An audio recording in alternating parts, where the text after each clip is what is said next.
Welcome back to Fresh Economic Thinking with Cameron Murray.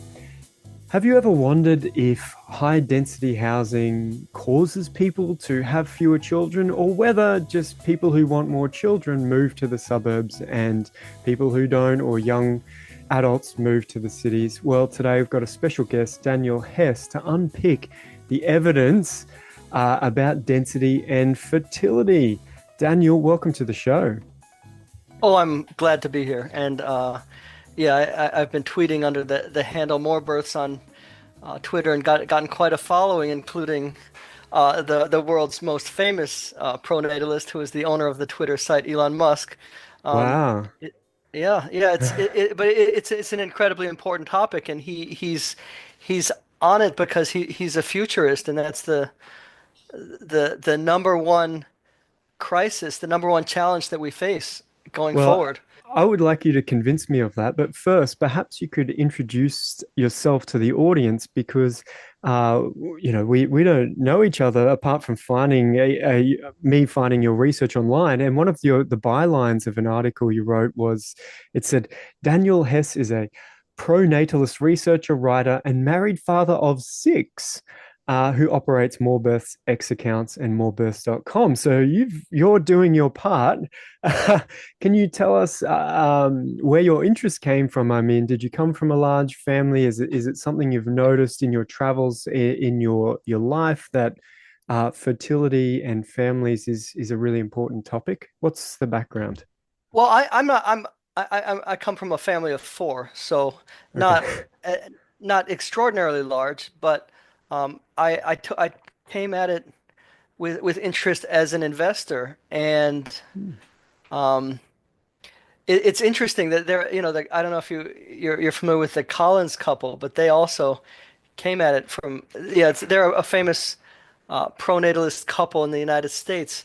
Uh-huh. Um, But the the real issue is that if you look at the global system, it, fertility rates have been dropping like a rock to levels, far below replacement. So we're seeing, uh, in all of the world's leading economies except for Israel, which is a pretty small country, you're seeing dramatic collapses in fertility. So some of the, some of the numbers we see are, China is falling. Well, I should backtrack a little bit for your listeners. Hmm. We use the term TFR, total fertility rate, and a fertility rate of approximately two children per woman, or a little bit more, is regarded as replacement. So every woman has to have two children in order to replace herself, and that's kind of a statistical way of accounting. And uh, almost every uh, major economy in the world, almost every leading country is far below that level. The United States is around 1.59. I think Australia is at a similar level. Germany is around 1.4. China, which is the second largest economy in the world, is falling below 1.0. That means every generation will be half the size of the generation before. And um, Hmm. this problem is relentless. And we saw with Japan. It has kind of been a leading indicator. We know Japan has had 3 decades of economic stagnancy, and the reality behind that is that that's a demographic problem. Japan's productivity, their economic output per worker, hasn't been that bad.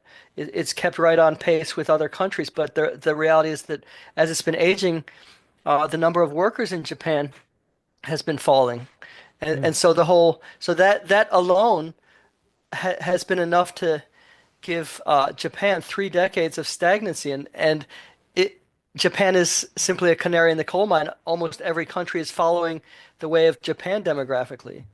Well, I'd like to dig into that. It's been for a long time, at least the last 20 years, a story in economics that you don't want to become Japan. And yet, as you said, Japanese productivity is fine. They had a huge economic bubble in the 80s and then a collapse that sort of has lasted two cycles. But there's a bit of a Japan resurgence economically in the last few years. Um, why is this bad? Like that's Well, I want to start with you convincing me. Now, let me give you my full disclosure on my where I'm coming from. I don't think fertility is a big problem or one that won't sort of self-correct automatically as the next generation is smaller and they go, hey, I've got all this space now. I've got all these more opportunities because I'm not competing with so many people in my demographic relative to the population. I feel comfortable, having more children. I think that would be good for me. Why isn't it self-correcting? And let me give you a little background. uh, I found an old report in my research from 1935 from the Australian Treasury, and it was called Australia's Vital Drift. And it was all about the problem of aging and the lack of young people in 1935, right? And it's talking about striking features of the proportion of population of school age being considerably smaller than it was. In short, Australia's population is getting older. The relative decline in the youth and greater growth is a matter of some concern for the future. Okay, we're a century in the future. Things seem to be fine. This has sort of self-adjusted. Convince me that it's something we need to be more concerned about that maybe won't self-adjust. well, okay. So, wonderful question. And one thing that happened after the 1930s in almost every developed country was something that saved these countries, for many more years, which was the great baby boom, which happened from the 1940s to the 1960s. Hmm. And what there was a couple of causes of that. One was it was kind of a cultural moment. People were getting married uh, a lot earlier. There was some kind of a revival of that kind of culture. But another thing that happened is that you had this great surge in suburbanization, and that was huge in the United States, huge in Australia, huge in a lot of countries where the automobile became the standard mode of transportation, and where people had been, one of the first facts of demography is the very low fertility in cities, and since this is an Australian podcast, and since you have mentioned that you are in Brisbane, I'm going to share a fertility map just for your Oh, benefit of uh, terrific. your very town. And That's here it great. I is. don't Here it is. usually go and ask Americans for Brisbane fertility maps, but you've got the whole world covered, it looks like. Oh, okay, there I am. I'm in Well, the low there's fertility particular. area. Uh-oh.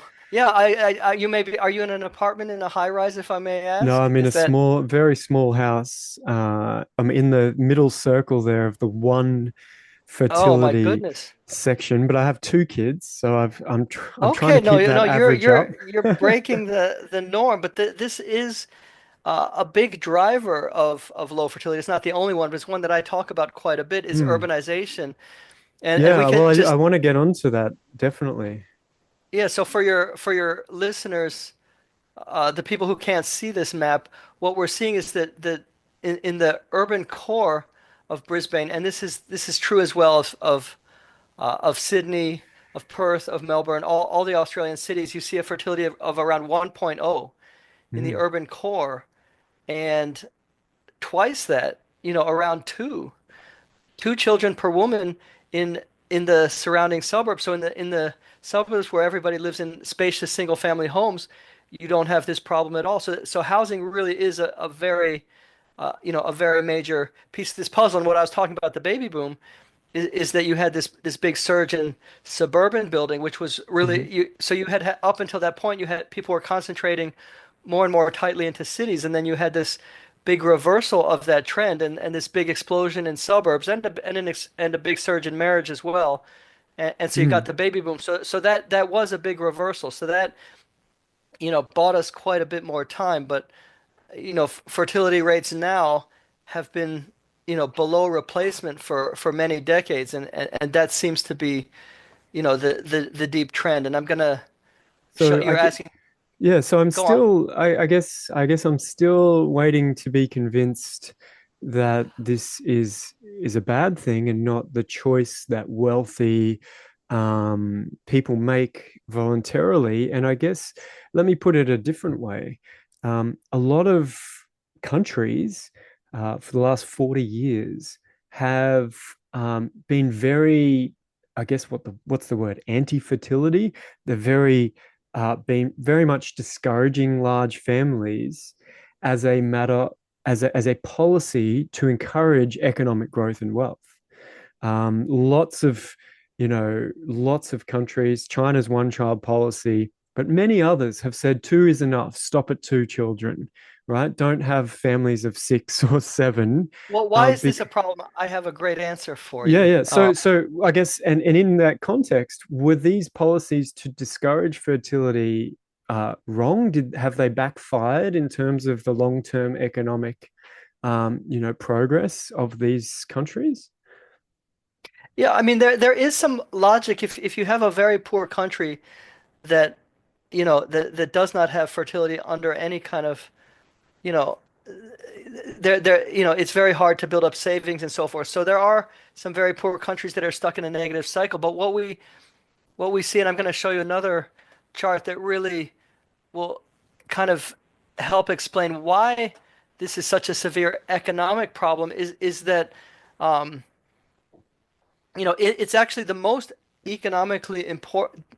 It's not maybe it's not the very poor countries that may be struggling to feed themselves that are having low fertility. It's the very most successful countries now. What we're seeing now is a chart of on the x-axis we've got patents per million residents, and on the y-axis we've got total fertility rate. And Hmm. what do you notice? What is the most innovative country in the world on this chart? Well, according to this, it's patents per million residents on the X looks like South Korea. Yep, South Korea is uh, the most innovative country in the world, followed by Japan is number second in the world on patents. These are the most leading innovative countries in the world. They have, catastrophically low fertility, and it's generally true that the more innovative, the more advanced countries are the ones that have this problem of very low, far below Mm, replacement fertility most severely. So it's not simply a matter of the total number of people in the world, but it's particularly the countries mm, that lead the world economy that are really falling down. yeah.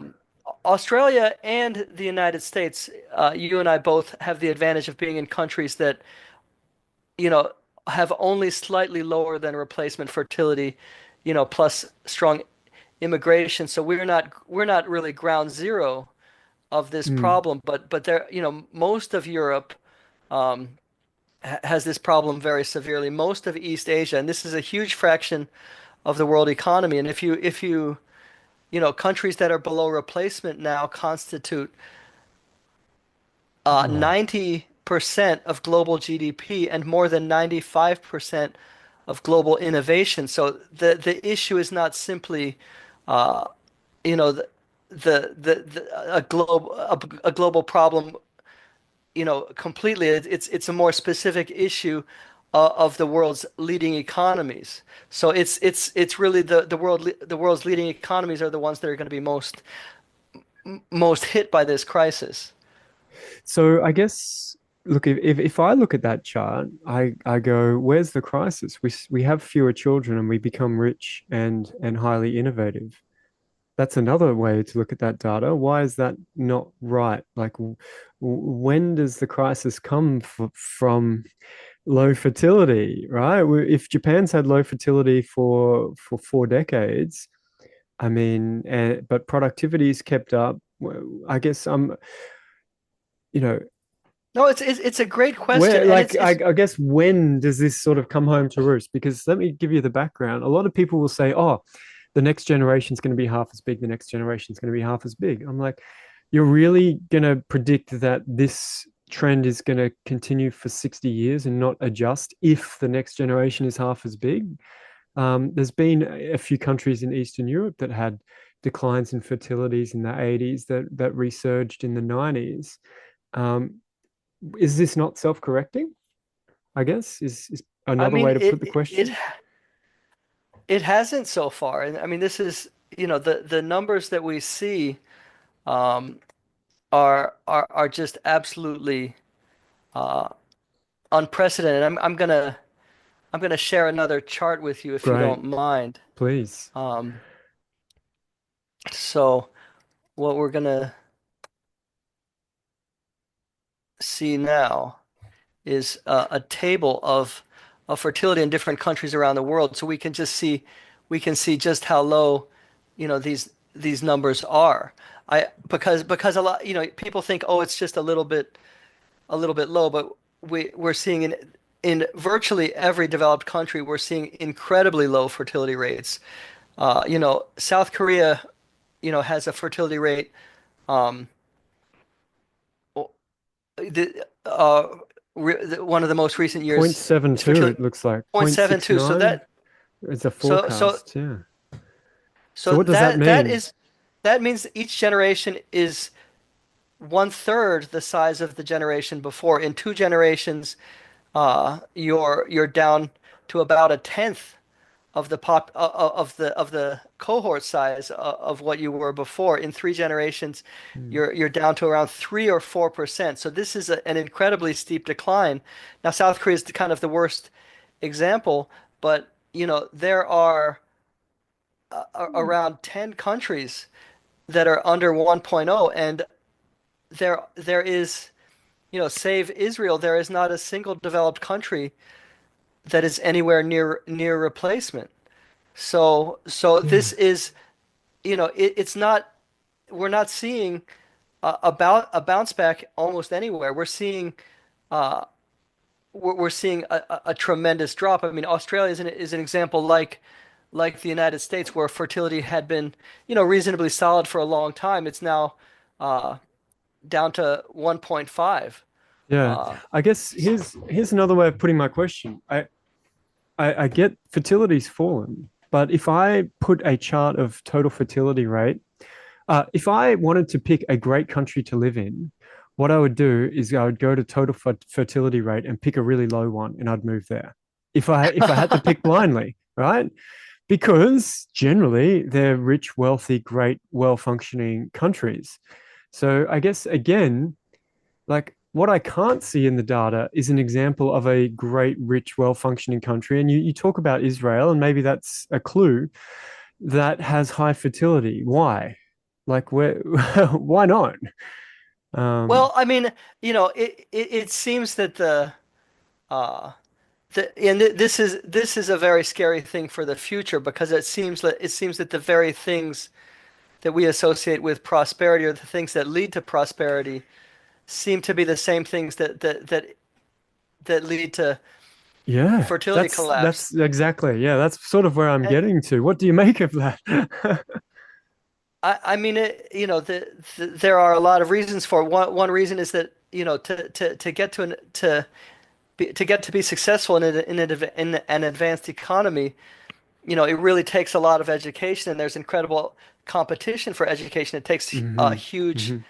efforts in terms of work to establish oneself. Also, one of the features of these advanced economies is that the young people tend to be really at the bottom, and older people who have been established in their careers and have been developing themselves, tend to be uh, you know, much higher on the ladder. And so all the, you know, your young guys in their 20s, I don't know how it is in Australia, but in the United States, young guys in their 20s are really struggling. And th those same Yeah, people are likely to, you know, be more successful in their 30s, in their 40s, or in their 50s. But by that time, it'll be too late to have a family. And there's another point. So I mean, surely you can accept that a country like Korea, if its workforce, uh, you know, drops to 10% of what it once was, then it would be very hard to, support its economy in that Well, way. well, I guess yeah, that would be true. If the proportion of people working suddenly collapsed, then on average everyone's going to be poorer. That's certainly true. But what you find in Japan, for example, is that the proportion of people working is quite high still, despite their aging and low fertility for 40 years, because people just work longer. So yes, we're getting older, but the average 60-year-old is not an invalid retired person, hobbling around. They're, out there working. They're a No, relatively youthful 60-year-old. And so what you see is the participation of the elderly in the workplace is growing, is very high in Japan and is growing in Australia. Sort of, if you look at over 65s in full-time work in Australia, it's gone up from sort of like a few percent, 3 or 4, to 15 or 16%, just in the last decade. So I think there are a lot of adjustments that automatically happen, to yeah, minimize these things. Yeah.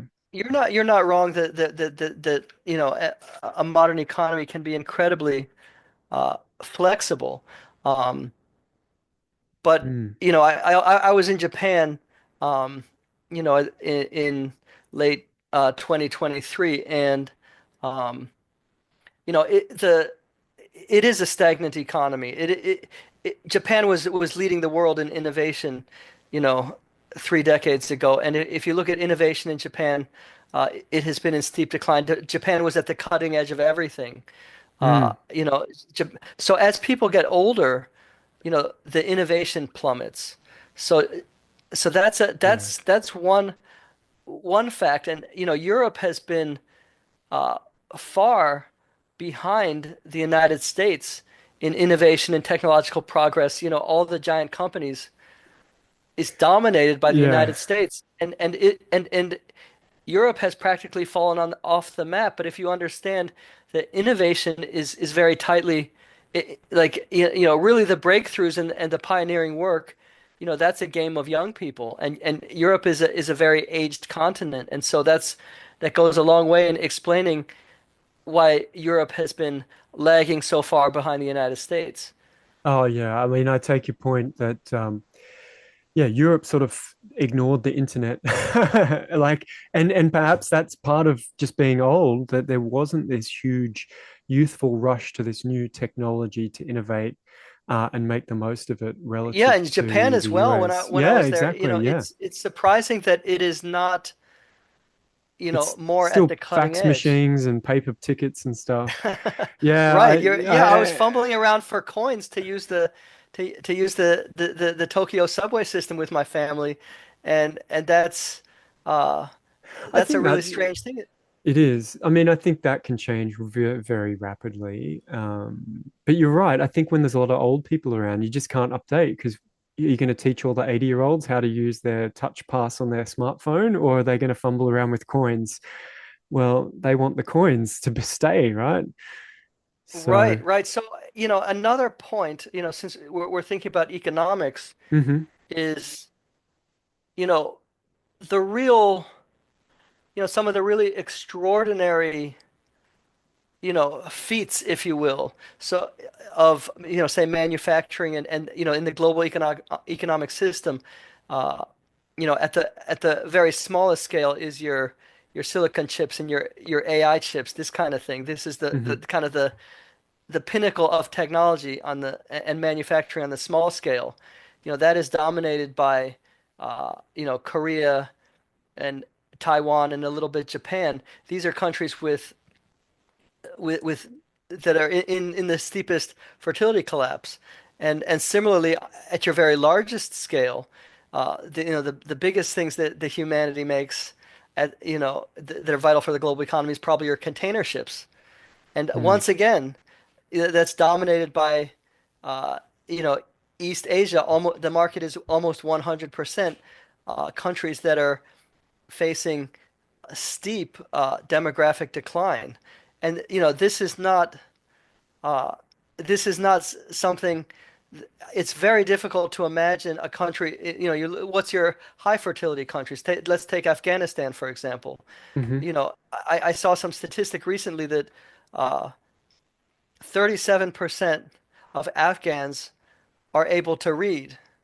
Okay, Mm, so their strategy for maintaining high fertility has been to avoid education and fight against education. And the Taliban has made sure that Afghans remain extremely uneducated. So if, as Korea fades from the scene, Afghanistan is an example of a burgeoning country. Is Afghanistan at 37% literacy supposed to take over production of AI chips?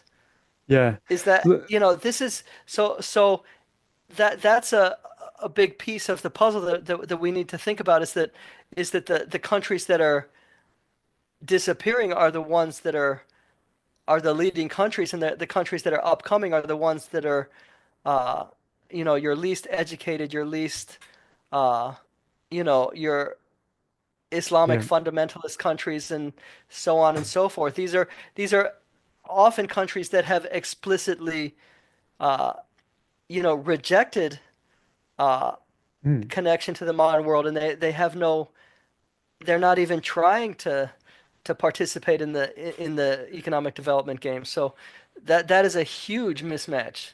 Oh, that's a great point. And I want to come back and maybe we can riff on um, all those questions that are raised from that example, the education, the female participation, and all those other factors of modernity that affect things. But maybe for a little while we can focus down a little bit onto the question of density, urban density, and fertility. We sort of flagged it. You showed the maps of Brisbane and how fertility is very low in the city centres. It's much, much lower in apartments compared to detached homes. I want you to convince me that this is a causal effect um, of of shifting the way we build towards more high density in apartments, and not a selection effect where obviously if I want a big family, I move to a bigger house and I move away from the city. And if I don't, I move closer to the city into a smaller apartment. And therefore, through this sorting, it looks like high density is bad, but it's I know, just I a understand, but relative thing. yeah, So, sure. yeah, let's drill down on that question because I'm involved in a lot of debates about planning and city design and housing supply and all that. Where do you fall? What evidence is there Okay, well, that I'll show is you another that you chart have? here. Great. Sure. So what we're looking at here is this is the share, the apartment share in a country. So this is So national level. On the x-axis, these we've are these got are percent these are major world cities. world cities. Uh, Got it. And on the so x-axis, we have percentage of households living in apartments. And on the y, we have total fertility rate in births per woman. Can I just ask a question? This is before we really dig into the details. How do you measure total fertility rate? Where does that number come from? Is it affected by the proportion of or the age distribution in the general population? well, no, Or so this is going to get a little bit technical, but great. how how it works, it's kind of a synthetic figure that uh, so you look at the fertility rate of, you know, say women, in the youngest age group, say, let, 19 to 20, or the youngest age group doesn't have children hardly Yep. at all anymore, at least Yep. in developed countries. But say 21 to 25, 26 to 30, Yep. 31 to 35, 36 to 40, 41 to 45. These would each be buckets. And, Yep. and actually, you can do it even more granular than that. You can do every single age. You can do all the 20-year-olds, all the 21-year-olds, 22. Yep.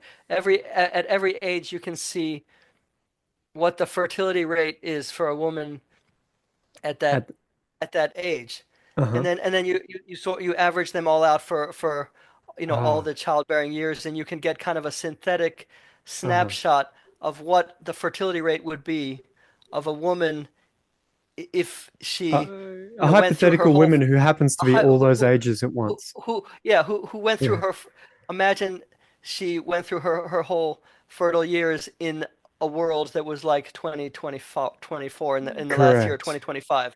So Yes. what a woman, a synthetic, statistical woman in the current year, Uh-huh. what would be her expected fertility if, so And, it's not and it's perfect, but per woman, right? So we always yeah, divide by, so when you say it's right, two, we want to get over two per woman. That's because we're only counting per half the population. If we right. counted So you need, per man as well, we'd want to get slightly over one to account for sort of children dying before they reach adulthood and then yeah, but they that themselves that can also reproduce. makes another interesting point that a country like China Hmm. um, has has a particular problem because because of their one-child policy and sex selective abortions, there are fewer women than men in China. So actually, replacement fertility in China is higher than 2.1 Uh-huh. because there are fewer women across the population. Wow, So interesting. that's not that, but these are, Okay. uh, So that's good to we could know. get Yeah. into the weeds a little bit, but this is widely regarded by all of the leading demographers as the best statistic. It's imperfect, and some people will talk about completed fertility, but the TFR is really regarded as the the closest of a bunch of Yeah. imperfect indicators. Look, You it can makes a never. lot of sense to me. What I might suggest is it true, before we return to your chart, is it true that in a period where average birth ages or ages of birth that women have is rising, that total fertility as measured will look a little bit low, simply because these people who are currently in their 20s are actually going to have proportionally more births in their 30s than the current batch of women in their 30s. Is Yeah, that that is true. okay? That is true. And so we could get a little bit of boost from that. But one thing that we need Yeah. to think about and keep in mind is that we have already, that's a kind of a one-time Adjustment thing, and we're benefit. past it. If Yeah. that, yeah, so during the baby boom, the average age of marriage for a woman in the United States was 20. That's Yeah. impossible for us to even imagine in our world today, right? Uh, Well, it that the fell, right? The baby boomers were abnormally young compared to the interwar period generation of Oh, for getting sure. married and So having children too. So I think we need so that perspective that it wasn't 20 from the boomers and before. The boomers were at themselves a bit of an anomaly. Is that right? right, or that, yeah, we should say the parents of the boomers, as it were. Ah, yeah, Um, yeah. Great. yeah. Um, so we went from that very early marriage age, to, now people are marrying and having kids already in their 30s. So there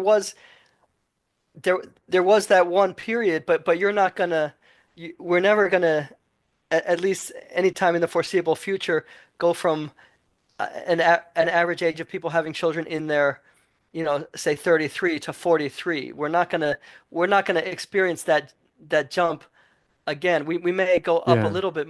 The the Mm, the average age of people having children could go up a little bit more, yeah, but but not but much. we're Biology will win. yeah, and you see these charts where um, fertility just really drops off sharply. In Mm, the so women are delaying on so you can see a pyramid of when yeah. women are having children, and they're on the one side, the pyramid is shrinking on one side, but Yeah. it's not moving On the on other the other side. side, on the high end. It's just getting narrower and narrower. So, and the area under that curve is your fertility. So, That makes you're sense. so anyway, All we're right. talking now. Go on. Let's get back to this chart because that was a good distraction on actually measuring fertility and the ages and all that. But we've got to talk about this density relationship. So we've got an inverse relationship between proportion of people living in apartments and total fertility, and we've got on the bottom right. So that's high proportion in apartments, low fertility. We've got Seoul, Beijing, Wuhan, Shanghai, Singapore, etc. And on the far left, we have Melbourne, Atlanta, Houston, Dallas, Rio de Janeiro, Mexico, Sydney.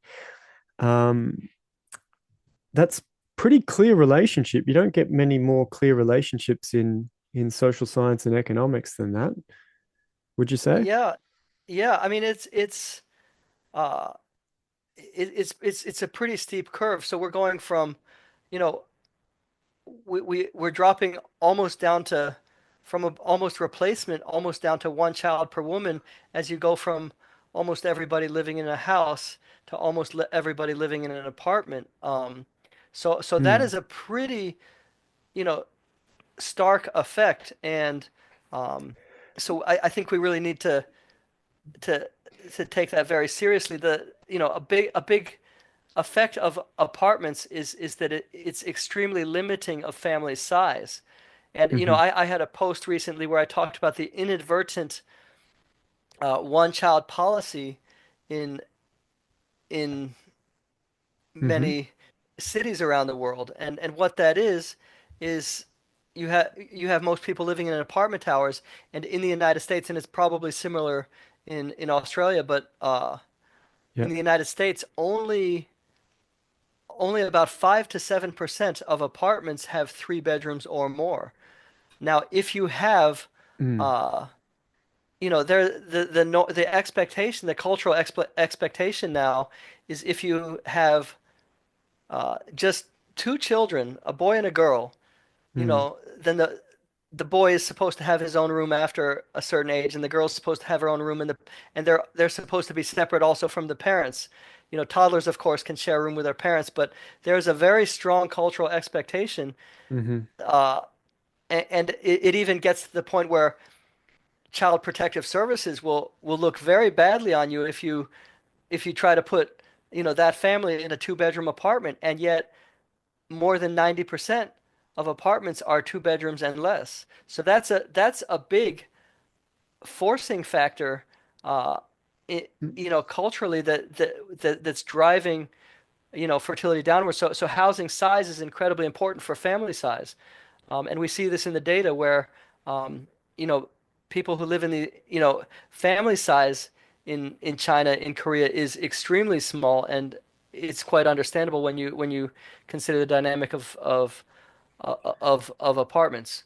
Um, So that makes a lot of sense. And I live in an area that's gentrified a lot and is full of apartments. And I would say 90% two-bedroom apartments. And there's a few, young, small families who move in, but there's no families with three kids or more living in any of these apartments.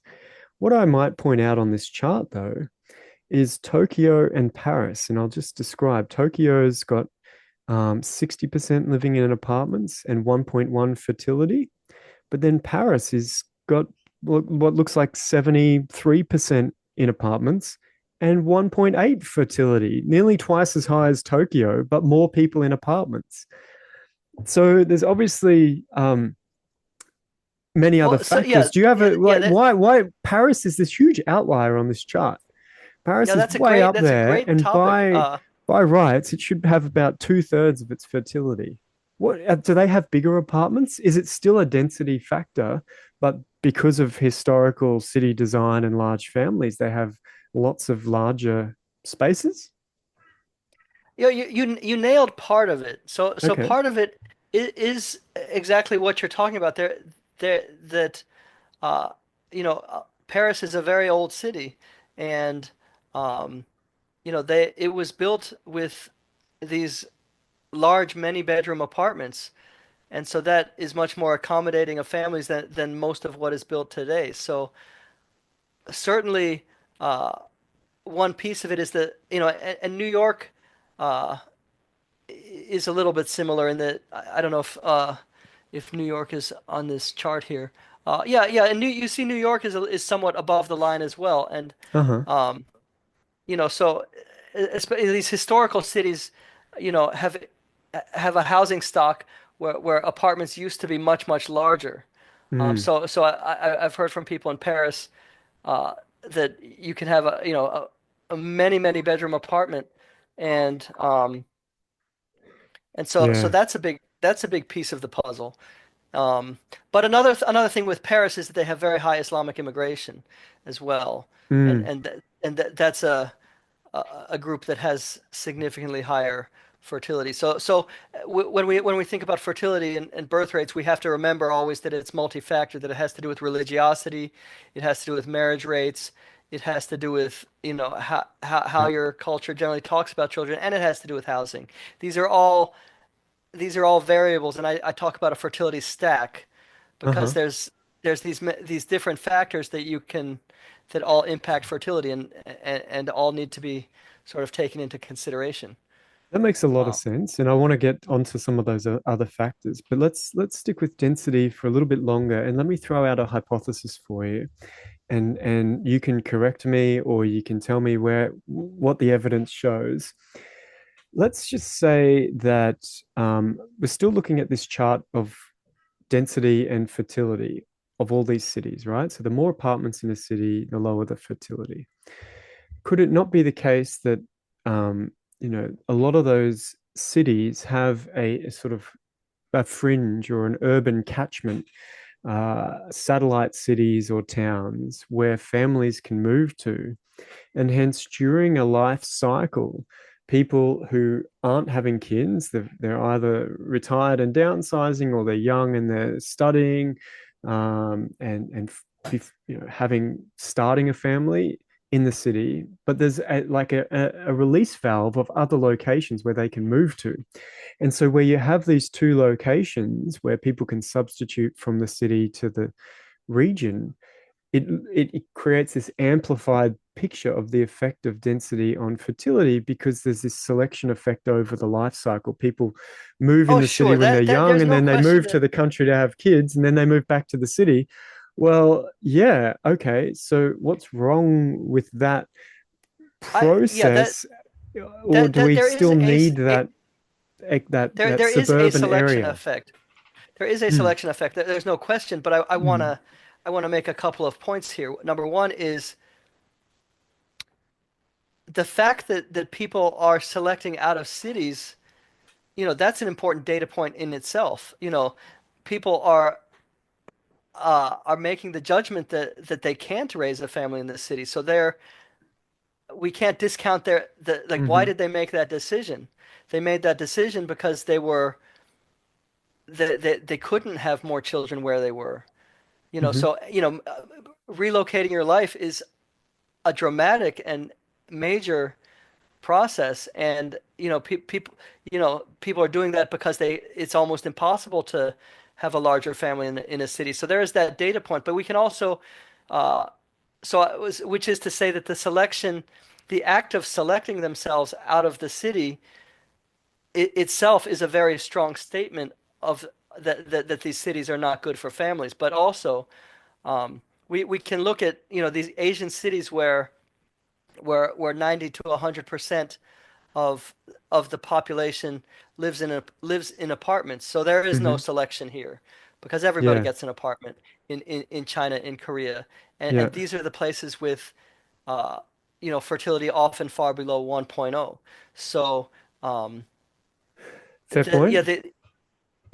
so when these Asian cities have no selection out of apartments, Mm. there and where there and it is a wonderful thing that these suburbs exist so that people can escape the city and in order to have the family that they want, but it is often I don't know how it is in Australia, but in the United States there is an abundance of small apartments, and the thing that is in great demand and great shortage is single family homes. That's what young people are desperate for, and young people are not able to get enough of.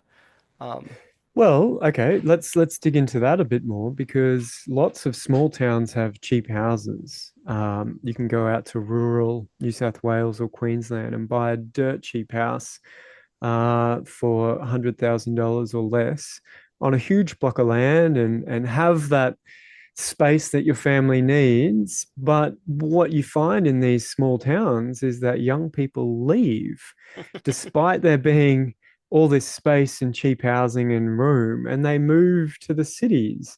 Now, is there some kind of like sweet spot there that, yeah, if they move to a two-bedroom apartment in the middle of the city, that's not good, but it's actually this suburbia, is this thing we created that has this sweet spot of accessibility to cities and work, but also the space for families. Would you say that's true? Because, Oh, there's nothing stopping people just moving to smaller towns, all the families, and having great big families in detached homes, but they don't seem to do that.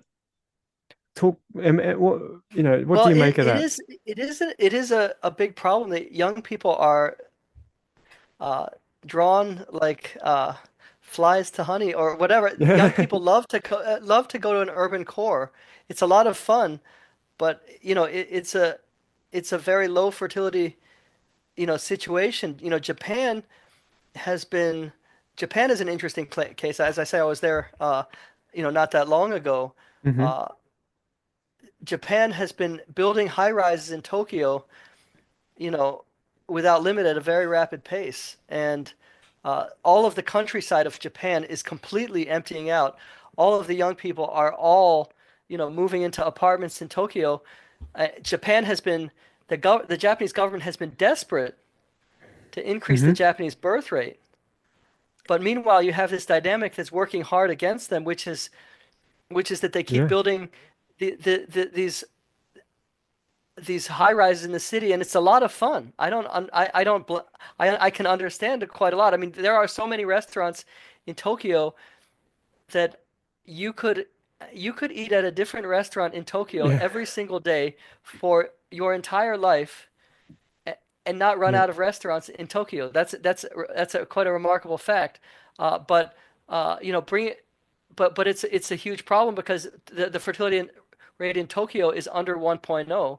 It can be it can be 1.5 or 1.6 in some of the areas outside of Tokyo, but every all the young people are moving into the urban core. So building all these high rises, may make it a playground for young adults, but that's going to be very negative for fertility because these people are going to be drawn into a place where the climate is maybe conducive for young people to have a lot of fun, but it's Mm. not conducive to people having families. So you mentioned something that is a great answer to that, which is suburbs, which connect you economically to the city, Mm. um, and and at the same time give a family that and you don't need a big.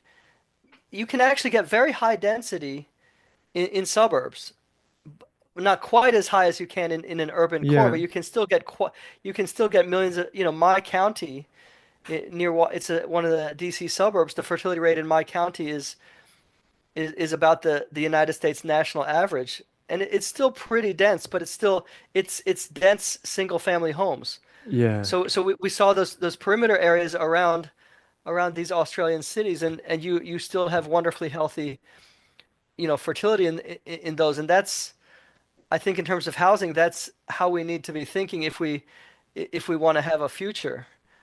Oh, It's I'm with you that you can get quite high density with detached homes, and we have townhouses like row houses.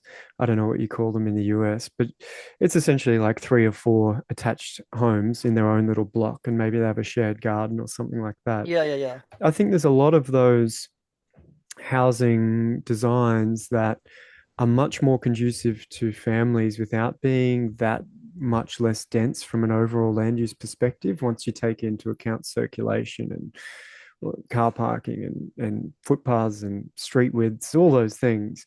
So I definitely think that's true. And what you find is on the urban fringe, that's what developers go for. They go, can we really densify, but keep some kind of detached nature and give people their own front door and their own backyard so kids can come and go?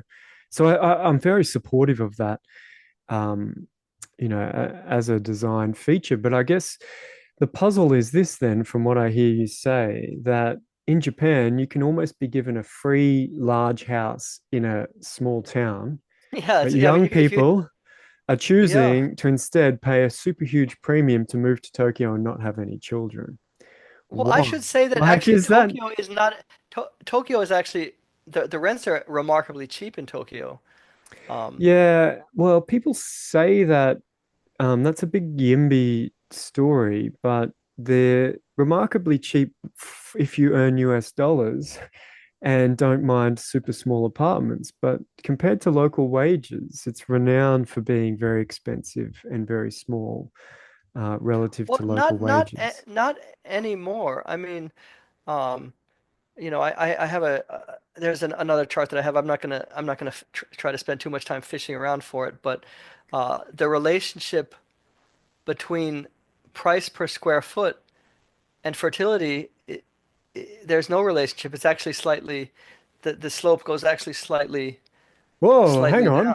Well, find that chart. So you're saying that Okay. actually price per square foot, so within a country, so in comparable dollar prices, um, if it's more expensive, you have more kids. Or are you saying families are generally wealthier and move to wealthier neighborhoods? Like, how does that one work? Or the combination of all these effects means there's no real trend in the data that shows cheap housing equals more families. Is that because wouldn't a lot of the story behind the density one be that, well, it's the price of it, because you could get a three-bedroom apartment for a family if it was cheaper, and therefore size and price are sort of proxies for each other in this conversation. So yeah, I'm really interested to see that chart. Okay, let me see if I can bring that up here. Yeah. Because I think there's a lot of an assumption in the policy debate in Australia and abroad that, oh, it's the price of housing, that's why people aren't having kids. Um, yeah, it's not super clear to me that that's the case, and maybe that will lead us to talk about other factors on Yeah, fertility. I did okay there. I have the chart. It's the perfect chart for you. I think you'll um That's why I asked you to come on, Daniel. You've got the perfect charts for these questions. okay, there we go. So um we can see that if you look at the rent Yeah. per square foot, this is not just so this takes into account small apartments and we factor that out by saying the price per square foot. Hmm. And it actually uh places like Beijing, Shanghai, and Seoul are not merely cheap in term this is in terms of rent. Hmm. They're actually pretty affordable per square foot. Um, and How the are you relation converting to US dollars here? Because that really matters on these things. there, I found a website that gave it actually Like did give purchasing power parity or just exchange rates? no this is just the straight down. I couldn't I didn't go all the way to do a deep dive into local Okay. incomes, but nevertheless, um, you have the fertility in Shanghai is around 0.4 to 0.6. So it's lower than in South Korea. It's Hmm. almost one of the lowest fertility rates in Hmm. the whole world. I mean, this is so we're seeing Seoul here is a little bit below. So these cities actually have lower fertility than their countries as a whole. But the rents are very low, and that does not solve the problem. Much more important than the price is whether the housing is suitable for families. And you get another phenomenon. One phenomenon that people aren't thinking of is that actually when housing is very cheap, it's a lot easier for people to live by themselves as singles. Uh-huh. So so in a So place okay, so if you force if for some reason an area has high rents, young people share. When young people are sharing houses, they have sex and end up with more babies, or they couple up. or Is that? something, or they meet each other. Yeah, I mean, but I mean that's always been the human story is that it is a story of people cooperating and needing each other and working together. And one of the strange things that we see in some of these cities, especially um, let me just So I'll tell you a funny story while you look for something there. I met yeah my no wife because we yeah shared a house with when we were students. So there were four of us in a share house, and I met my wife because the other guys found a new roommate while I was away. And then so maybe there's something to your story about people Well, living yeah, I mean, together and having children. people. Well, but yeah, I mean, if people are completely isolated, and that is particularly possible in, if you look in these Chinese cities that have a huge abundance of urban high-rise towers that are Mm. very inexpensive. It used to be that a young man in China would his thing was to if he could get an apartment, he could look good, and Yeah. and that would help him to draw a young woman. But now she's got her own apartment, Oh, yeah. and Well, she's living on. So, anyway, I'm just saying that they're on the other hand, how single family homes are just they're almost asking to be filled with children. So there yeah, does seem to be just the environment and the having a yard to play in with, people can very easily picture. And yeah, another strong point about single family homes that, as a father of six, I can very strongly attest to is that you know, the yard, the backyard is your babysitter. They yeah, can they can the kids can play. You only have to listen to see if anybody's in trouble, and they have a yard to play in. That's vastly better than if you're in a high rise in a tower and you have to find a way to keep the kids entertained all day. yeah. So that's a very good point. The structure of the dwelling changes the workload of being a parent. And I can say the same. We've got friends in nearby apartments with dogs, and they've got a dog because kids, it's part of the family thing. But they leave their dog at our house some days because we have a backyard and they don't. So it makes actually all this bundle of things you do as a family a lot easier just from having your own front door and your own backyard. Yeah, Um, I mean, my 3-year-old, he goes in the yard probably 40 times a day. yeah. He And enters and exits, and he can just do that as yeah, much as he wants. I can't even imagine if we lived in a high rise and every time he wanted to touch grass, it's got to we had to swipe down the elevator. It's a pain. stop our whole day and take a separate trip just so he can, you I, know. I think I feel like there's got to be some truth to this, given that what I don't I think this chart here on fertility rate and monthly rent really needs to be adjusted for incomes and maybe compared within nations to do that.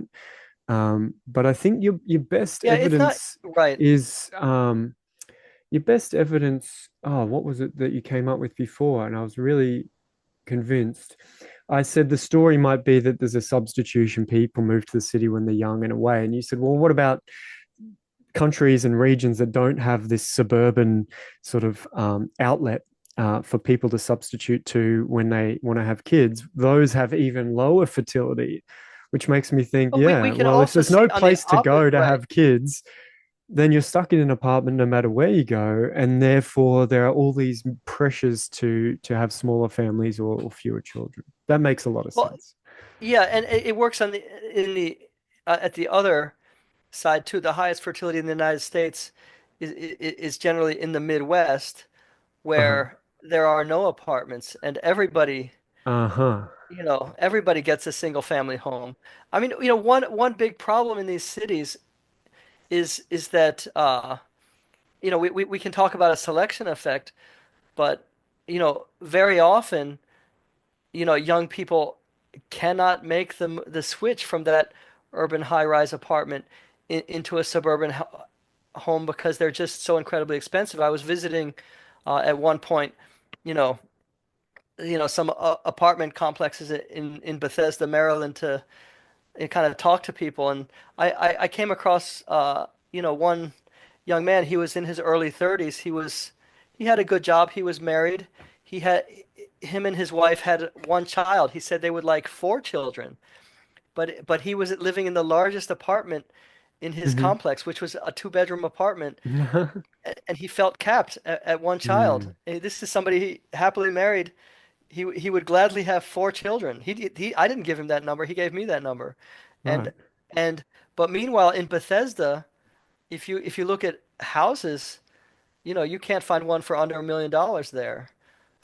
Yeah, so you're So, saying people so move to the cities, get that lifestyle, and then they go, yeah, I want to have kids in a bigger house, but they don't want to sacrifice the lifestyle of where they are and move to a small town or quite far into the suburbs. And so they trade that off and go, okay, I'll have fewer kids.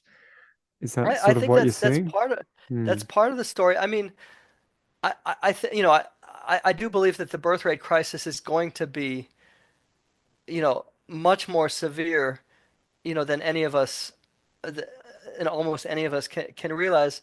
And so I think we really need to think of, especially in terms of housing. Housing is something that actually policy can affect.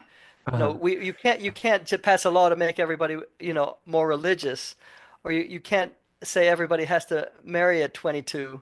These are things that you cannot, only the worst totalitarian government would try to dictate things like that. But it's a reasonable thing to have rules around zoning. And actually, Australia and the United States, I think, have a very good thing in terms of zoning, which is, single family zoning, which happens to be much better for families. And one thing, so I think in some sense you just keep what you have and don't try Yeah. to knock down all the zoning. So that's part of it. But Some of another my thing that we listeners have to, might be upset to hear you say that they very much on the YIMBY train and don't want any you zoning and know, want smaller and smaller apartments if they're going to be economical. That's what the market should provide. But you're saying actually we should intervene in the market and require some larger apartments and some preserve some areas of cities for detached homes as a well, family I think we, policy. well, sure, and I think we Mm, need to, uh, you know, that's I think that is incredibly uh, important in the long run, and we have to also keep in mind that future generations will not get a choice. They inherit the housing stock that will exist. yeah, So I think, um, yeah. but I I'm also with want to you. I'm with you. I I think it also is want to a make good a thing point to that use there's a policy lot to do of that.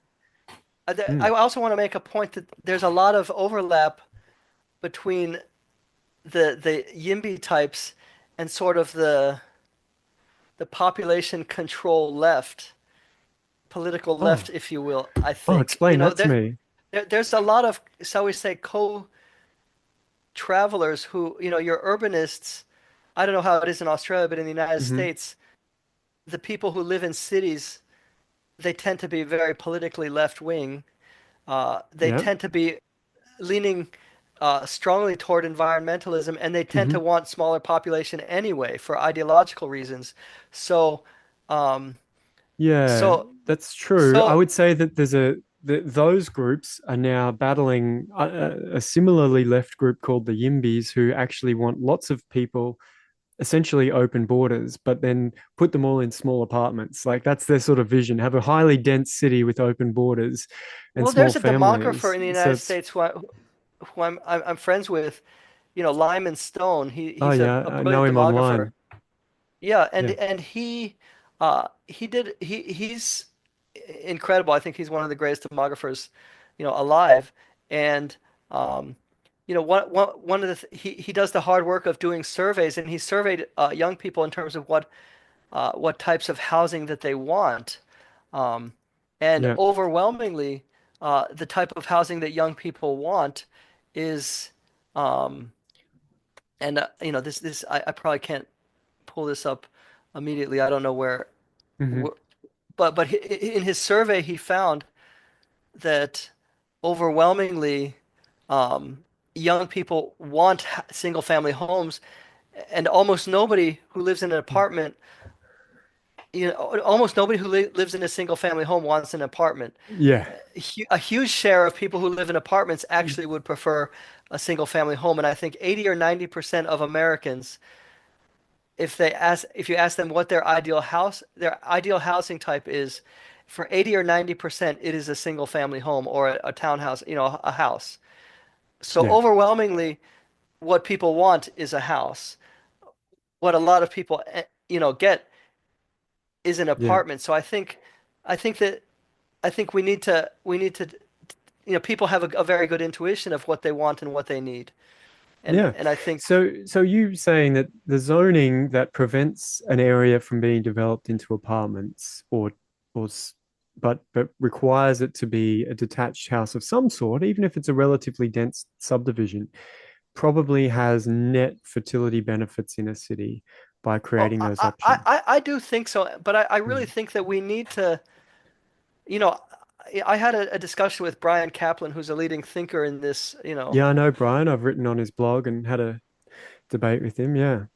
yeah, no, I actually had a debate, and I think at the Natalism conference in Austin about Uh-huh. housing, and hopefully that'll go live soon. But we actually, have a lot of agreement. I do agree with his idea of build, baby, build, but with the caveat that we should build outward. We really need Uh-huh. to open up new space, um, you know, to build, and America and Australia, in the period of greatest dynamism and the greatest growth were times of pioneering and times of settlement, Hmm. so you want to kind of spread out into a new frontier that you're also going to get a lot less struggle with the people who already live in a place if you can found new cities and new towns or spread out or develop outward. I really Yeah. think we need to be thinking about that. And It's very hard, right? New cities, new towns. Australia built Canberra, our capital city, in 1911. And it's got 300, it's got 400,000 people now, but that's 125 years later. Very hard to get lots of people to move to these areas. There's some kind of like economies of scale of city living that creates these there is, I opportunities. mean, I think America, the fastest growing uh, state in the United States is Texas. Hmm. Everybody's moving to Texas. People really seem to be really, uh, you know, Elon Musk moved all his companies from California to Texas. He moved Tesla and uh, his SpaceX is in Texas. Um, there's a lot of companies that are moving there, and what Texas is doing is they're just uh, building uh, Building detached houses, growing so many, outwards. and it's Right? a young person can actually afford to buy a house in Texas, whereas they could never afford to buy a house in California or uh, you know, and Yeah, I mean, I guess one is that I is could that true in on average, or are there just superstar regions in California? But if you go out to smaller towns and regional areas, it's much more affordable. I don't really know.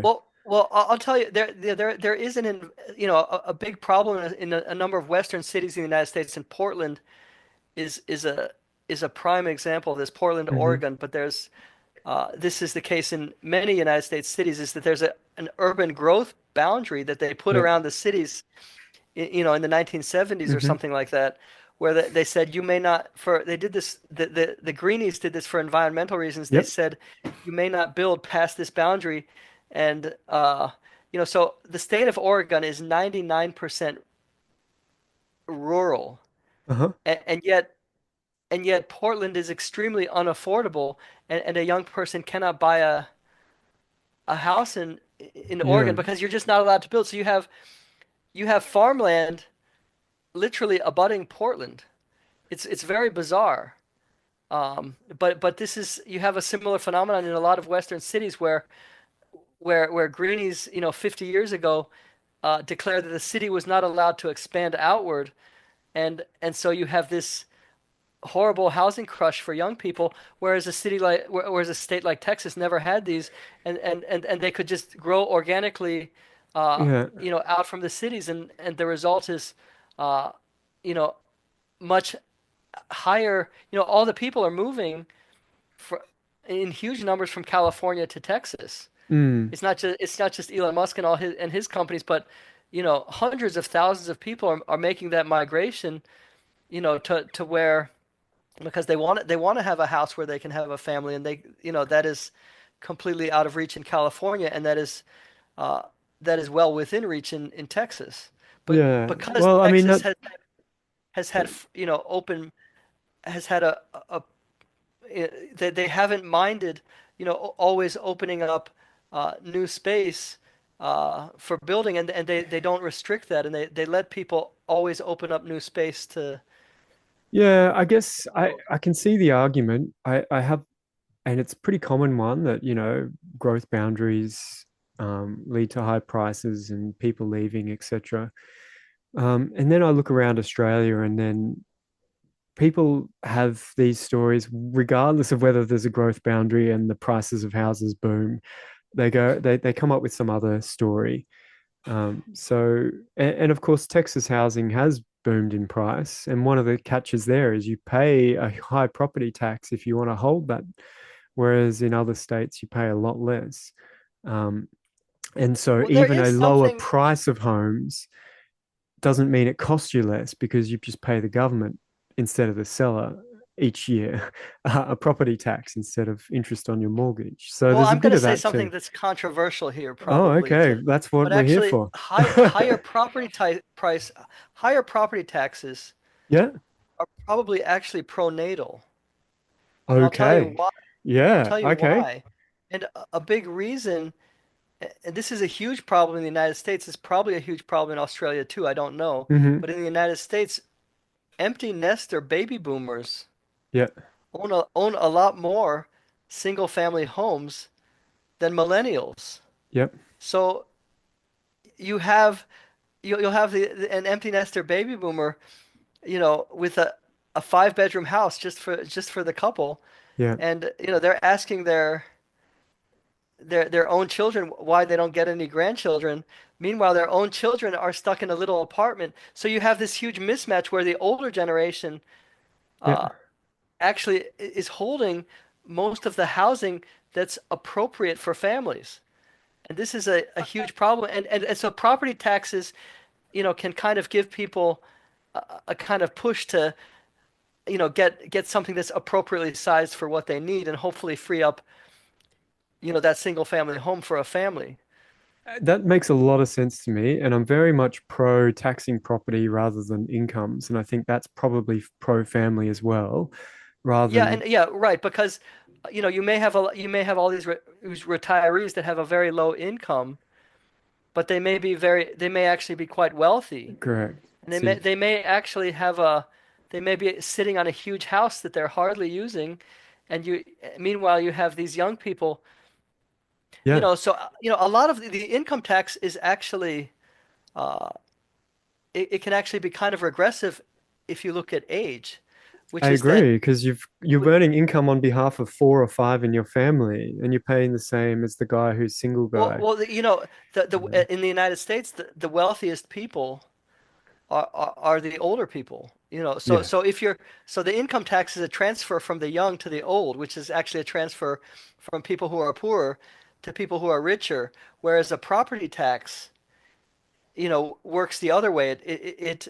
And again, it gives those empty nester baby boomers an incentive to maybe if they're sitting on a giant house that some young family could use and they're hardly using it, they may have an incentive to downsize. So well, there is a yeah, logic there. I think so. I think you get a once-off downsize effect when you make that change because every old person dies and their house gets recirculated amongst the market. But here's an interesting So point. A problem with that is that typically, um, if one waits until they pass it on, here's a common scenario is that, somebody, lives to an old age and then they pass on and leave they may leave this big house yeah, to their children but by that time their own children are probably yeah, 50 or 60 years old. So yeah, so now they come into this windfall of this big house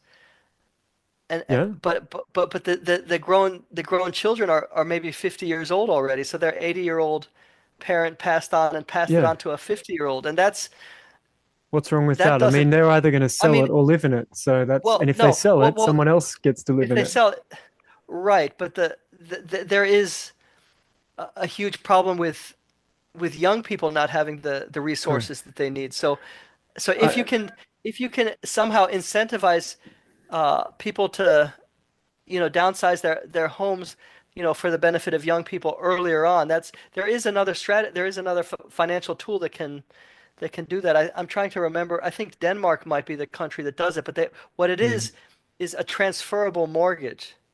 One Oh reason yeah, why okay. people don't want to move out of their houses is that they have this amazingly low Yeah, mortgage interest rate, and it's like these golden handcuffs. They don't want to move because they would lose their mortgage. So what I think Denmark is the country that does this. They have a transferable mortgage where you can take your mortgage and move it to a new address, yeah. and that So really we enables people who downsize who wouldn't otherwise do so. Yeah, so we don't have fixed rate long-term mortgages like that. So we don't really have that problem. The longest fixed rates are 5 years here. So everyone gets But back to the normal interest oh, rate. so And everybody has in Australia has a variable rate yeah, basically.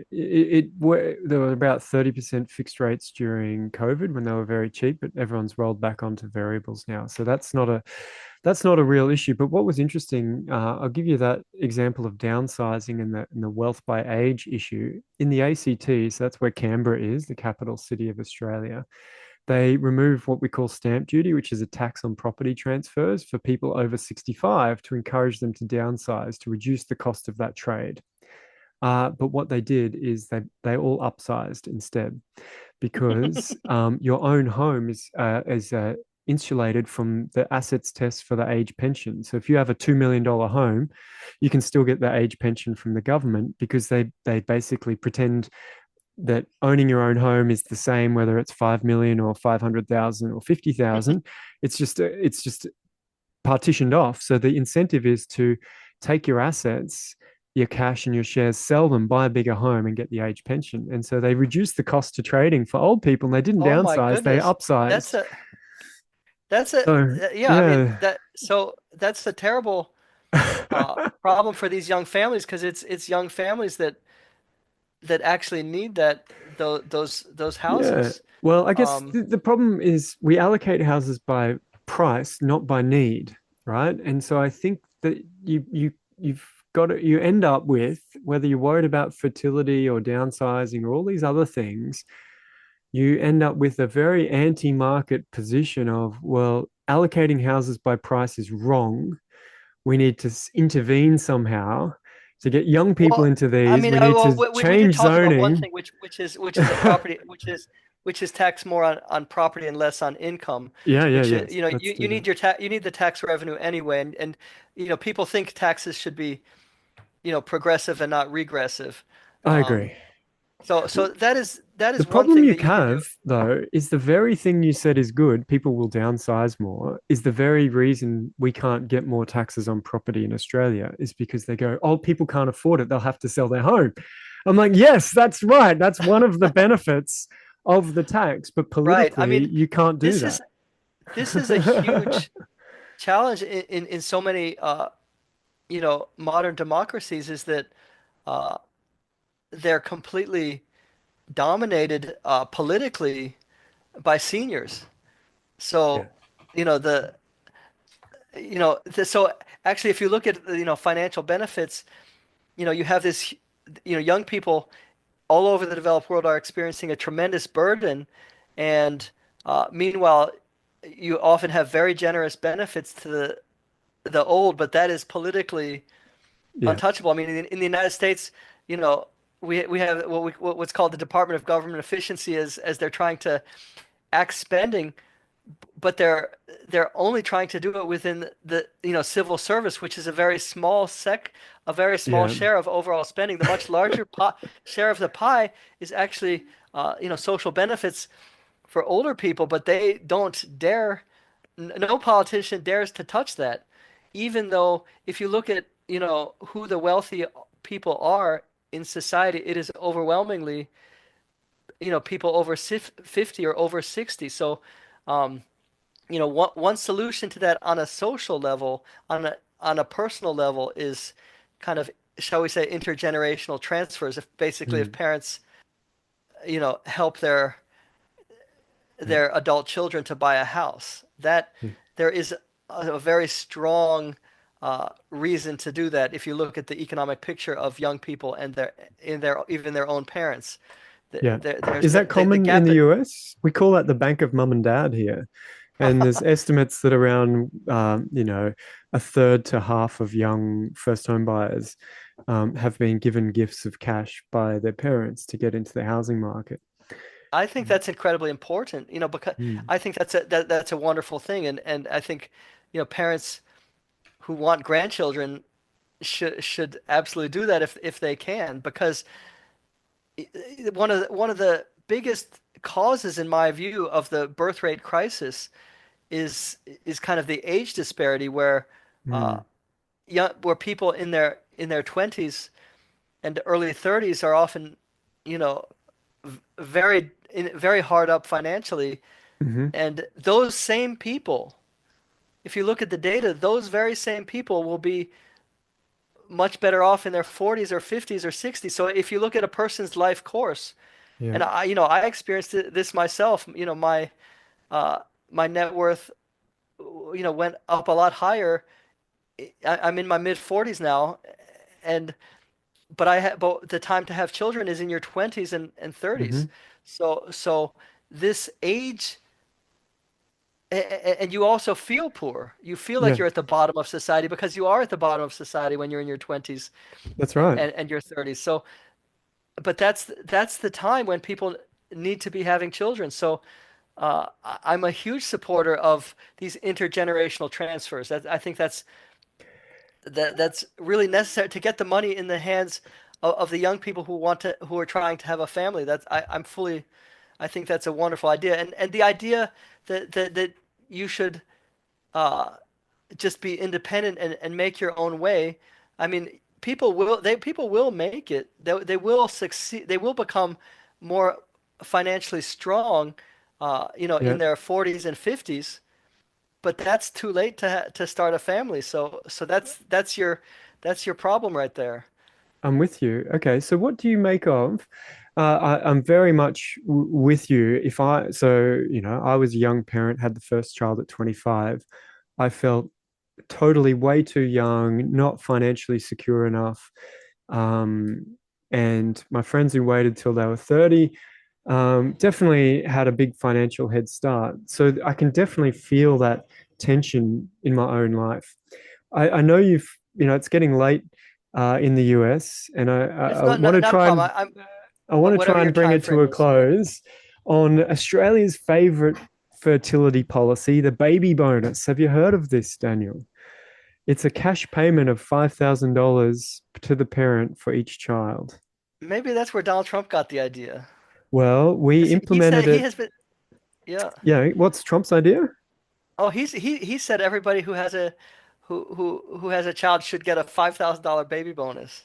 Well, there you So go. So it it sounds like was that's uh exactly what Australia did many moons ago. it was 2004, 2005. So a few years before I had my first Do child. they So do they we still do got it? it. I think it got wound back down to $3,000 or something. Can someone check for me? I'm gonna have to Google this, um, if it's still around.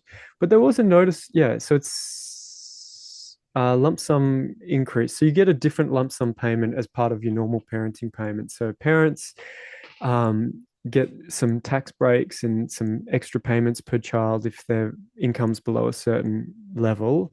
And the way it's structured now is you get a lump sum payment for your first one of those when you have a child. So it's sort of rolled into the traditional welfare system. But a study just came out today, and it's on my email this morning. Amazing. What happened to birth rates after the baby bonus? They went up 7% the following year or two. That's what it says. And I think that's pretty reasonable for 5 grand per kid. But do you think it's No, I just think I enough think to get people over that psychological barrier of, I'm feeling bad? Oh, 5 grand would really help at that period. Maybe it's not all that bad. well, I mean, I think financial incentives are kind of an expensive way to get there. They are a good thing, but they're limited. Hmm. Um, you have to, if you really wanted to get fertility up all the way to replacement, you'd have to spend an extraordinary amount of money. Um, But But isn't five like is it worth it long term, right? If it was 20 grand a kid, lump sum payment, and we got 10%, 15% increase in fertility, I mean, would that pay for itself?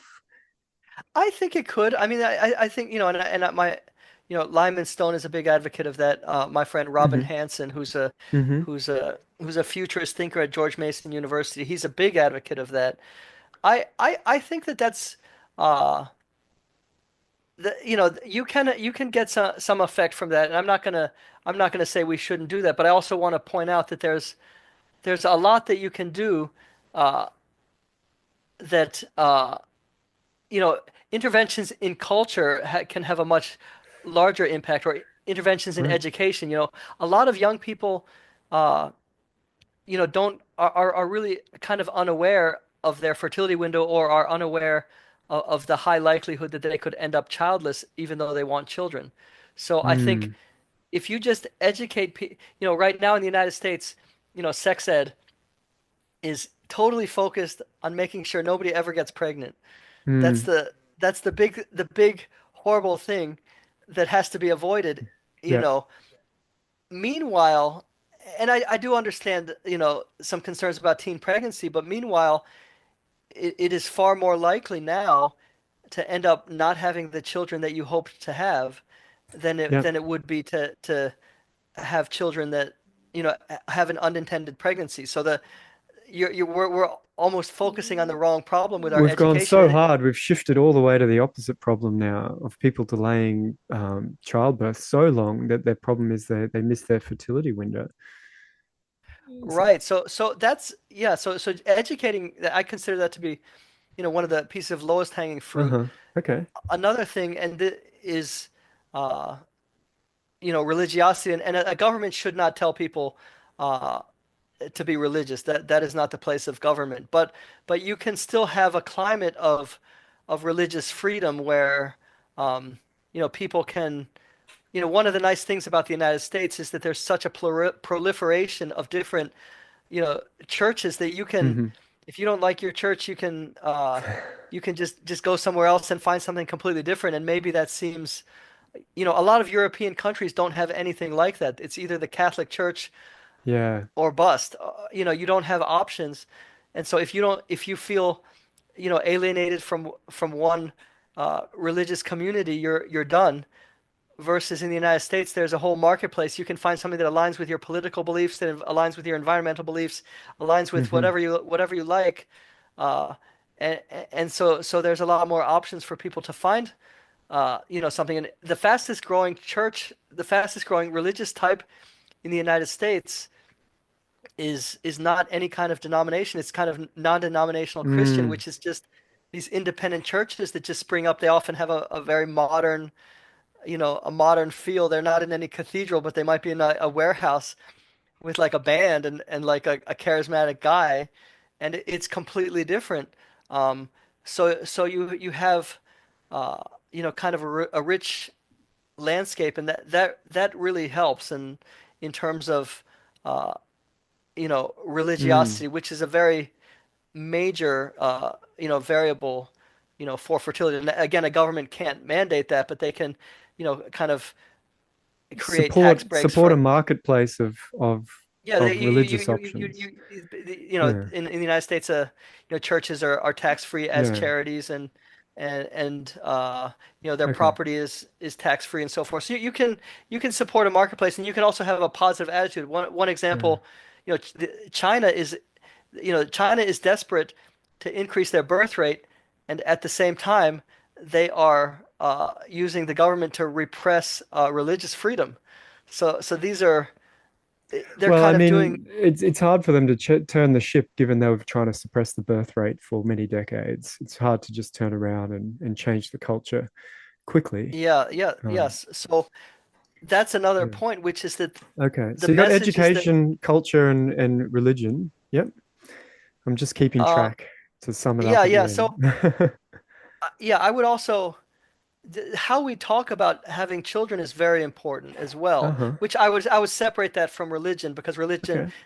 This is they part have of there. culture, like just literally in the community, how we how we talk think about it. about children. The one country we talked about that it has sort of managed to solve this and be rich at the same time is Israel. Yeah. And one of the things, if you try to figure out why on earth does Israel have healthy fertility when every other rich country does not, the best answer that you can arrive at is that in Israeli culture, it just is extremely important for women to have children. Having children is like a national cause. Mm. Like all the prime ministers, like Golda Meir and David Ben-Gurion, the founding prime ministers in Israel, they just told people, please, everybody, please have a lot of children. It's extremely important. And it seems kind of uh, too simplistic to to to reduce it like that, but I think it's actually true. Um, and we get even better evidence of this on the opposite side uh, East when East Asian countries embarked on population control messaging, and mostly uh, most East Asian countries did not do China's one-child policy. Most Hmm. East Asian countries just all they did was like messaging, Yeah. like South Korea and Singapore and countries like this. They just simply had advertisements and messages and politicians, asking everybody to please have fewer children. And these campaigns were incredibly successful at driving down the birth rate practically overnight, but we're too shy to like, To do the you know, opposite and to do have the opposite. pro-family messaging. That's interesting. I think it would work. Like now that you've said it, I do feel like people are, if it's something people want and it's just a realization, body clock is important, prioritize this in my life. I don't think it takes much of a shift in mindset and culture to do that. Um, and that's probably, as you say, more powerful than $5,000 once, right? Like, yeah, that's And great. Do that another thing, too. which I But posted about as well, mm, that's kind of related to that, which this got a retweet from Elon Musk back in August. oh yeah. So, but it's about Mongolia has this thing where they give medals to mothers that have many children. Ah, So they actually celebrate it, and if you have four or more children, you get to meet the president. He gives you a medal, and it's a huge celebration. So they yeah. actually, so we've got Mother's Day coming up in the United States in 3 days. Like, you have same Yep. Mother's Day, Yeah. and yeah, Yeah, on Sunday. yeah. So, but they really go hard on celebrating Ah, motherhood, and Mongolia has healthy fertility. And one of the interesting things about Mongolia is that it was in the Soviet sphere instead of the Chinese sphere. mm, And China was telling people to have less children. Everybody, please have fewer children, have smaller families. You know, the Soviet Union and its satellites, including Mongolia, was never having that message. oh, They didn't follow that. interesting.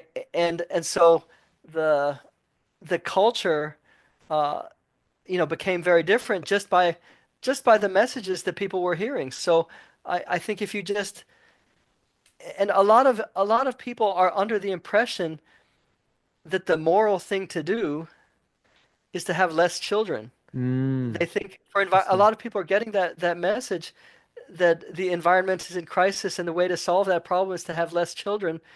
And uh, that's really not true because we're well, for a couple of reasons. One is that the carbon footprint of everybody is going down dramatically every year. So that's issue number one. Issue number two uh, is that we'll need clever people to shift us over to Mm. a green economy, which we are moving incredibly quickly actually. So we're solving the problems at the very minute that people are thinking that they need to Yeah. stop having children. So we just need to change the message, I think, and that will have a huge impact. Well, I feel like that's maybe a good place to wrap up. That's been a much more detailed conversation about many aspects of fertility. Have you convinced me that it's a super priority? I think for me, the priority is, we are mostly a rich world of rich countries, and it is a little bit sad that it's those rich places where people seem more squeezed on this trade-off of having more children or not, or living in the city or whatnot. So I'm Well, very here's another curious point. about I'll this, try to whether make messaging can change the way we think about those trade-offs. Yeah, what's some final thoughts there? one final point is that uh, you know, the poorer countries actually are incredibly dependent on the progress that comes from these richer countries. If somebody cures cancer, it is very likely that they're going to be somebody in America or Australia or Hmm. Europe. If somebody, most of the cures to the worst illnesses in the poorest parts of the world, come from these richer countries, and they will be the ones to suffer the most if the rich countries go down. They're the ones that are kind of living on the edge. So if the whole world economy goes downward, then the ones that are going to, kind of fall underwater, Hmm. are especially the ones in the poorest countries. But also, this is a point that Robin Hanson makes as well. We are all kind of addicted to and thrilled about the world that we live in is a world of human progress. Mm-hmm. And we are all kind of used to a world of human progress. But human progress is built upon a lot of smart people, working together to make everything happen.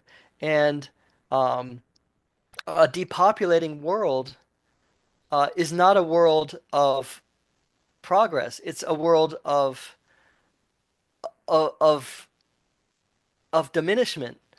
This is a point that Hmm. economist Robin Hanson has made a lot, is that, you kind of have a pyramid where the base of the pyramid is incredibly important in terms of how high the pyramid can stand.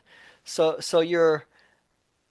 you have economies of scale, you have people working together making inventions, and if there are fewer people, um, you'll lose your economies of scale. You'll lose uh, you'll lose human progress itself. And so there's this Hmm. notion that people have that's all wrong, which is the idea that we're going to be richer and we're going to have more progress with fewer people. But that's not how it works. You're going to have more progress if you have more people, and you're going to have less progress, and you're going to actually be poorer if you have fewer people, and you have fewer economies of scale, you have fewer inventions, and we actually have seen that as population has grown, the wealth per capita has grown. Hmm. And as so what's going to happen is as population declines, the wealth per capita will also decline because you'll lose the economies of scale, you'll lose the cooperation, you'll lose the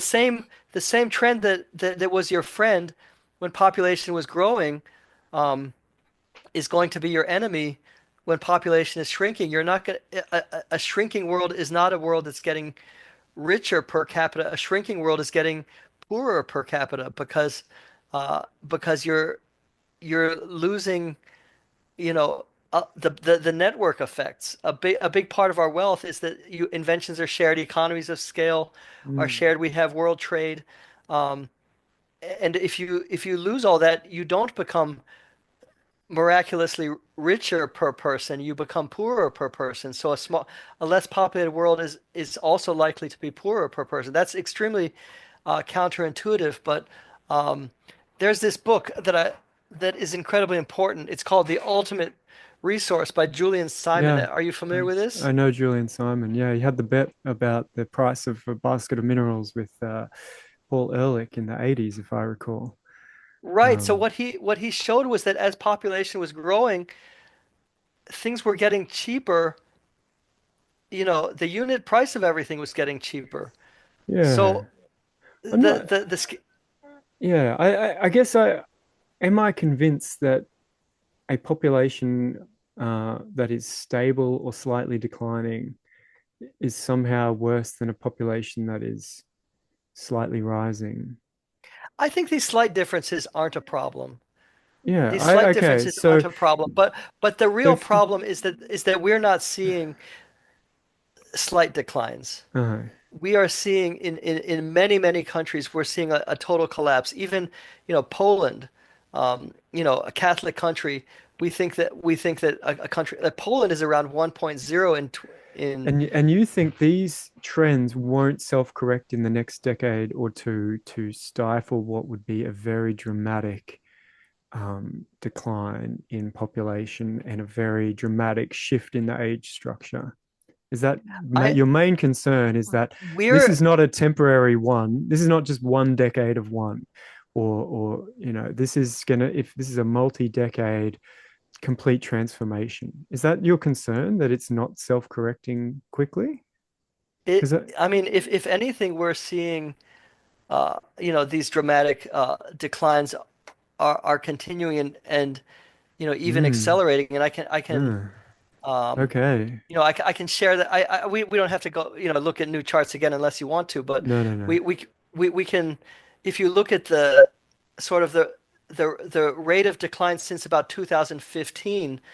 uh, some countries have seen their fertility rate drop almost in half in a decade. Mm, So like a country like Chile is not even a rich country yet. Their fertility rate is down to 0.88 in was 0.88 in 2024. So yeah.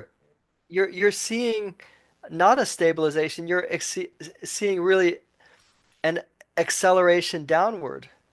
Mm, And that is, if we were stabilizing at, 1.6, 1.7, 1.8 and gradually drifting downward, it wouldn't be great for the economy and but yeah. it wouldn't be catastrophic, but what we're really seeing is really dramatic declines. And and it's Oh, not slowing down, it's accelerating. We've talked a lot though. yeah, So, no, I appreciate it. I mean, I feel like we could go on for hours, but I guess my question is, let's see if we've got different predictions. It's 2025. Let's say in 2040, you would expect that the total fertility rate in the US, Canada, Australia, peer nations, is probably going to be lower. This decline is not self-correcting. If the total fertility rate starts to climb up for the next 10 or 15 years, do you think that is automatic? It's probably going to be happen because of policy changes and active pro-family shifts. Um, how do we I, go from the continued decline to this creeping back up to I mean, I think if we stabilization? if we if we just if we just let things go the way they're going, I Hmm. mean, I think it's going to be really civilizationally catastrophic. And I don't think that's a stretch. I mean, if you just follow the trend lines, Hmm. uh, countries are, and if you look at it, if you look at depopulating places that are depopulating are very grim. They're not, Hmm. they're depressed places. The future is not bright. People don't are uh, so these depopulate. It's not a pretty picture. Hmm. But I also think that to turn this around, we're going to have to be much more pronatal Hmm. than we ever were in the past, because there's so many forces, kind of arrayed against fertility now. You've got, um, Yeah. obviously long educations. You've got, you know, very excellent birth control. You've got lower religiosity. You've got lower marriage rates than ever before. You've got all these factors, Hmm. pushing against you. So it's not enough anymore to just kind of have a neutral stance. I think you have to be. I think the only answer is to be like Israel, Okay. or Interesting. you know to really have a positively pronatal stance, or be like Mongolia. These are countries uh, where people are conscientiously uh, valuing and focusing on having children. I think having that Yeah. ideology.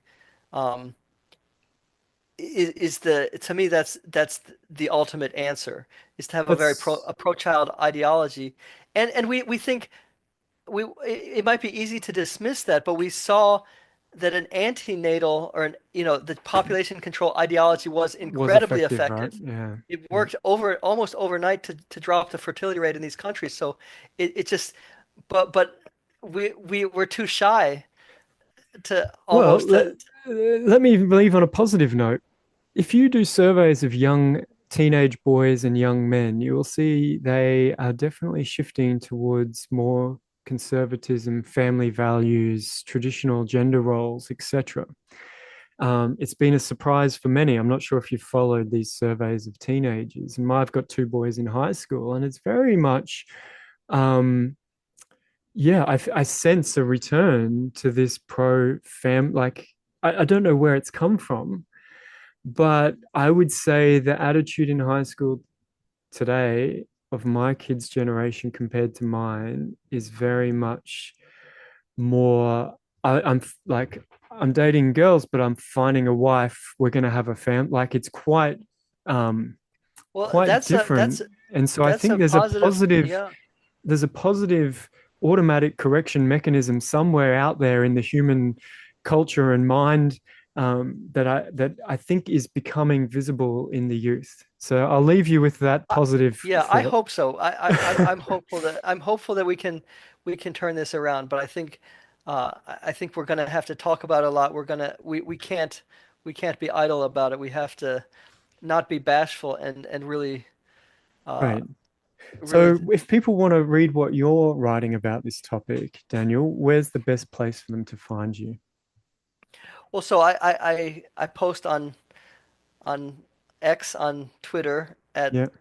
More Births, so you can follow More me at births. More That's Births, easy to find. Yeah. and also morebirths.com. So I have More that. births. So yeah, Very try to. memorable and easy. And Daniel, look, I really appreciate your time. It's very nice to talk to someone who's put a lot of thought into this, understands lots of different dimensions to the question. Am I convinced it's an existential problem? I think you've alerted me definitely that if this doesn't start self-correcting, that it is going to be dramatic. But yeah, I guess I'm just a positive person in the long term. I see there's a lot of short-term blips, and maybe I'm I just mean, too I do optimistic. think so too. I think we can solve it. I think we can solve it, but it will take, as I say, a very pronatal culture. But I Mm, think what I really like about when I say pronatal culture, I think that can still have a lot of freedom associated with it. I mean, mm, that doesn't have to mean an oppressive culture. It doesn't have to mean a culture that is controlling. It doesn't have to mean a handmaid's tale. Instead, if you have a culture that positively values children and values family, people can figure it out how they want to. mhm, Everybody can arrive at their own mm. answer to how they do that, but Uh, I'm but we're very going to have to be supportive of talking a lot about. very supportive of that vision, getting people to have the children they want and having lots of options and being a very supportive culture. I think that makes sense regardless of how concerned you are about long-term decline, just as a positive thing for young men and women, in general. So let's leave it there. I really appreciate the chat. Maybe we can do it again sometime because that was Yeah, we can sometime we terrific. can Please, revisit listeners, go things and find th Daniel's writing and tell us what you think. And hopefully, we get some good comments, Daniel, that you can incorporate into your views. good. All Thank right. you. Thanks very much. Thanks.